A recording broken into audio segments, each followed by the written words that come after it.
ubu tuvugana hari ibintu mbonye by'ingenzi, ndetse kugira ngo mbibasangize mwese twese tubimenye, ni ikintu ngomba gukora mbere y'ibindi byose. Nkuko nabasezeranyije ko nzajya nkura ibintu hirya no hino, cyane cyane mu bitabo, hanyuma twese kugira ngo tubigireho ubumenyi. Ni uburyo butanu ugomba kwitwara,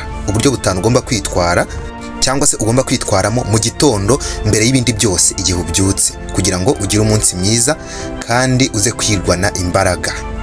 Abantu benshi bajya batangira umunsi ugasanga umunsi utangiranye umunaniro, ndetse uwo munsi watangiranye umunaniro ubwo ngubwo ukuntu uba uri bwire ukubera umunsi mubi cyane.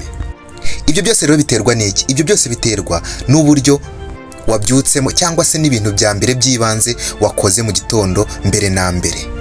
Twihuse cyane, reka mbabwire ibintu bitanu ugomba gukora mbere na mbere yuko ugira ikindi kintu ukora, kugira ngo uze kwirirwa na fresheri, uze kwirwa akazi kawe ugakore neza, wumva ufite imbaraga, utuje, utekereza neza, mbese ibintu byose biri ku murongo. Nkwibutsa gukora subscribe kuri iyi channel yanyu Ibanga Entertainment, kuko nicyo kintu cyiza waba ukoze kandi witeganyirije. Icya mbere, twihuse cyane, tangira wige kujya ubyukira igihe kimwe.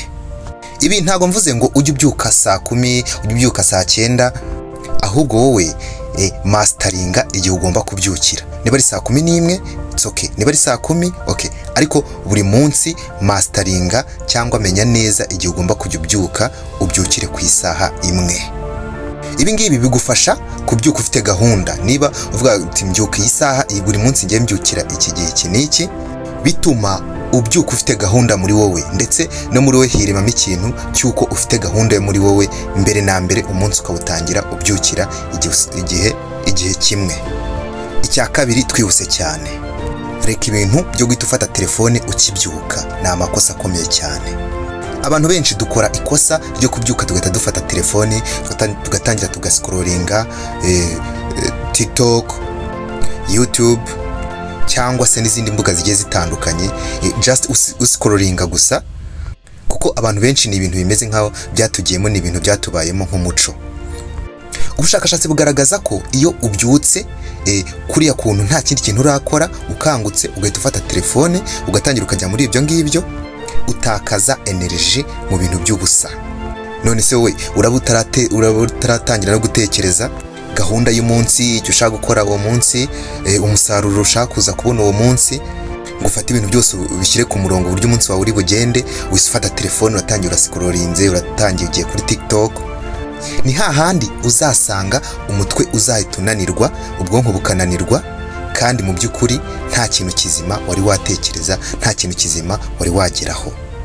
Bikagera saa 1, saa 2 wumva rwose wananiwe, nta n'ikintu urakora. Ibi bintu ni amakosa akomeye. Ikintu cya gatatu ugomba gukora muri cya gihe ukibyuka, shaka uburyo unyeganyeza umubiri wawe, cyangwa se ukora agasiporo. Nabakoreye ikiganiro cy'uburyo siporo ari ingirakamaro, ndetse na siporo ugomba gukora uko ziba zimeze. Ntago ari ngombwa ngo uvuge ngo ugiye guterura ibyuma, ubyuka uterura ibyuma, cyangwa se za siporo zikomeye.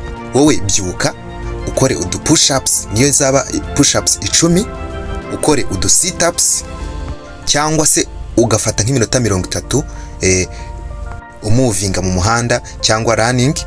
Mbese za siporo ariko zihoraho, za zindi ukora uhozaho mu buryo buhoraho, nizo siporo burya zigira akamaro gakomeye ku buzima bwacu. Burya iyo ubyutse utuje, nta kantu k'agasiporo, nta kunyeganyeza umubiri, ntaki, ni cya gihe ujya kumva ari umubiri, ari ubwonko, mind, imitekerereze, ukumva byagumye muri mode imeze nkaho bisinziriye, cyangwa se uba wabyimye ubushobozi bwo gutekereza ikintu kiri bujye mbere kuri uwo munsi. Byuka rero unyeganyeza umubiri, kuko siporo ntago igira akamaro mu buryo bw'umubiri gusa, ahubwo n'imitekerereze uba uyikanguye, ndetse ukayiha n'imbaraga, ukayiboostinga mu buryo bwo gutekereza ibikorwa bigiye gukurikiraho, cyangwa se projet zawe n'ibindi bikorwa bya buri munsi. Buriya uba urimo uraboostinga mind.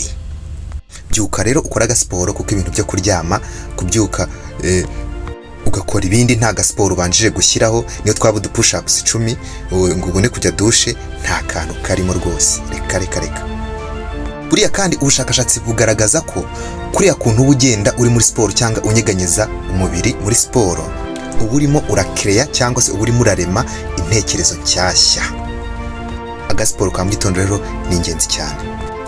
Ikindi kintu ugomba gukora mbere ya byose mu gitondo ukibyuka,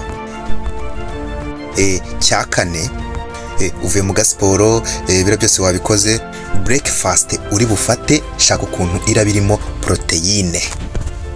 Abantu benshi mu gitondo bakunda kwifatira breakfast yiganjemo ibintu by'isukari cyane. Ni cya gihe, kiriya gihe uba ufashe isukari nyinshi mu gitondo, bijya kugera saa 4 umubiri wananiwe ndetse ukumva wacitse intege cyane. Mu gitondo rero turagirwa inama yo gufata breakfast irimo yiganjemo proteine, cyane cyane ubwo harimo amagi na bya biribwa byose birimo proteine, byiganjemo proteine. Andika muri comment niba ushaka ko nzabakorera video ivuga ku biribwa ndetse n'intungamubiri zabyo. Icya gatanu, gusa nkiri ku cya kane, wibuke ko iyo uriye iyo utitaye ku byo uhaye umubiri wawe, ubaho n'ubundi nkaho nta kintu witayeho. Gatanu, twihuta cyane, turagirwa inama yuko mu gitondo tugomba guhera ku nshingano zikomeye, aho guhera ku tuntu tworoshye kandi byose turi bubikore.